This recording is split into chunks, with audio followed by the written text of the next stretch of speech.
Du miel, des ruches, des abeilles, la jeune association Acacia a relevé le défi de proposer une journée pour tout découvrir sur cet insecte fascinant et son travail de la pollinisation à vos tartines.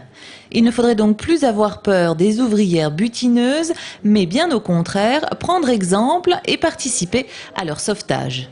Elle nous dépasse à plein de points de vue, dans son organisation, dans ses techniques. Elle est parfaite. Il faut faire prendre conscience peut-être aux gens, peut-être encore même plus dans nos campagnes, faire prendre conscience que l'abeille, il faut aussi la préserver, la protéger et ne pas en avoir peur, parce que souvent les gens ont une appréhension. C'est vrai, quand ça pique, ça fait mal, mais on va dire que c'est supportable. Plusieurs dizaines d'apiculteurs, amateurs ou professionnels, peuplent l'Indre-et-Loire et défendent la reine et ses suivantes. Parmi ceux réunis ce samedi, Jean-Marie. Le miel, il est tombé dedans il y a près de 25 ans. Aujourd'hui, producteur bio et artisan, il défend les colonies.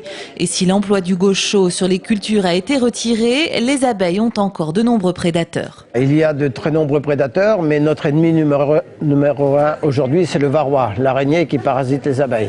Donc sans traitement, sans soin, les colonies s'écroulent. Pour encourager les vocations d'apiculteurs et afin de maintenir les essaims en vie et de multiplier les ruchers, Diego avait peut-être apporté la solution. Il s'agit d'une ruche qui est assez ancienne.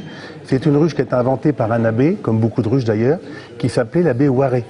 Alors, ce qui est tout à fait original dans ce type de ruche, c'est qu'on peut les fabriquer nous-mêmes à moindre coût. Par exemple, la ruche entière avec 3 boîtes qu'on appelle des hausses, le plateau et le chapeau me revient à moins de 10 €.